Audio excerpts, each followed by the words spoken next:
तर हा आहे पुढचा प्रश्न, x² + 5x - 36. हा सुद्धा अल्जेब्रिक एक्सप्रेशनवरच आधारित प्रश्न आहे. हा पण कसं सोडवायचं ते पण आपण बघूया. तर सगळ्यात पहिलं काय करायचं, हे जे 36 आहे याचे फॅक्टर्स पाडायचे, पण असे फॅक्टर्स पाडायचे त्याचं उत्तर 5 आलं पाहिजे. मग आपण इथे फॅक्टर्स पाडूयात. ह्या 36 याचे फॅक्टर्स कसे फॅक्टर्स पाडणार, तर 4 9 जा 36, इथे 4 आणि 9, आणि याला जर मायनस केलं तर उत्तर येतं 5.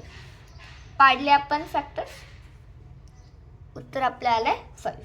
आता करायचं काय, हे जे x आहे याचं स्क्वेअर आहे ते आपण फोल्ड करायचे, म्हणजे किती, इकडे 1 x आणि 1 x 2 x. आता 1 x इकडे टाकायचा, 1 x इकडे टाकायचा. ठीक आहे. आता इथे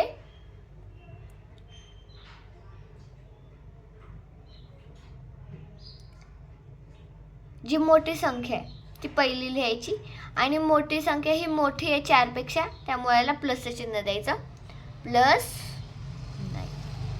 ठीक आहे. आणि ही जी संख्या ही काय छोटी आहे, त्यामुळे इथे -4 ब्रॅकेट, आणि आपलं उत्तर आहे ब्रॅकेट x + 9 ब्रॅकेट x - 4.